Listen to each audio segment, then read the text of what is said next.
Okay, well, let's dive right in for this quick video today. So we're going to talk about a topic that several people in their new member questionnaire that I had everybody fill out as they joined TD Crew.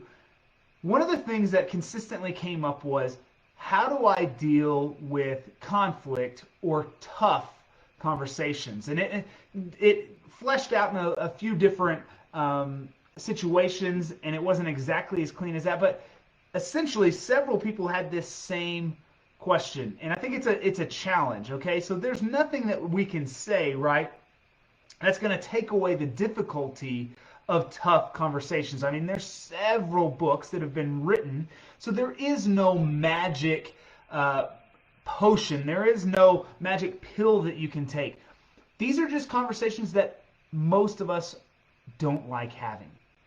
And if we're honest, most of us avoid them like the plague.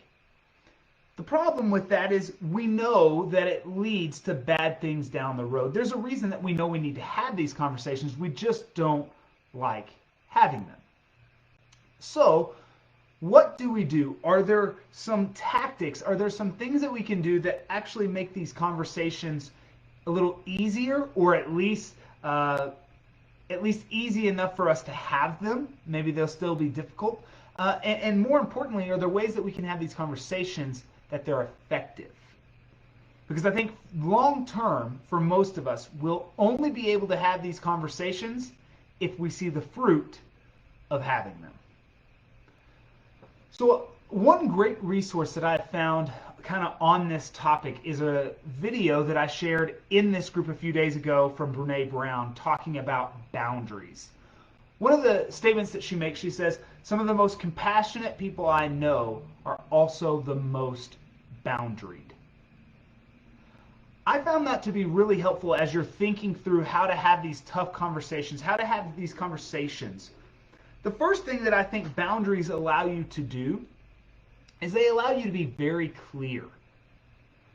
One of the reasons I think we get into problems not only with these type of conversations, but even leading up to these conversations, is because we're unclear on what is okay and what is not okay.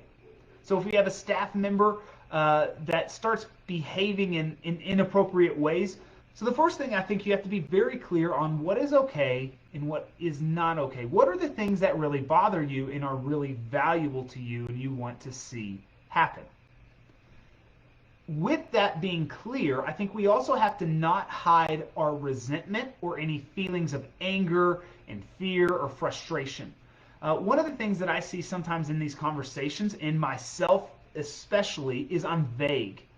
I'm not very clear on what exactly I'm upset about. So I'll say things like, we might have a potential problem. Well, what does that mean? Do you have a problem or do you not? Well, if I'm having the conversation, we have a problem, right?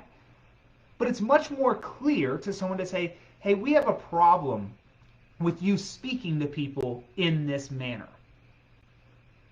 That way it's very clear. There's no gray area. They're not confused. They're not going, did I just get in trouble after this meeting, or was it just a talk? I don't understand. You want to be very clear so that you are fair to everyone. So first thing that I would say is I think you have to establish boundaries of what is okay, what is not okay. Because if you don't establish boundaries, you yourself don't know what you are going to be willing to deal with and what you're not. So the first thing I think whenever you're entering into a difficult conversation is know what are your boundaries. What are the boundaries of their role, of the way that they interact with you, whatever the conflict is over, what are your boundaries?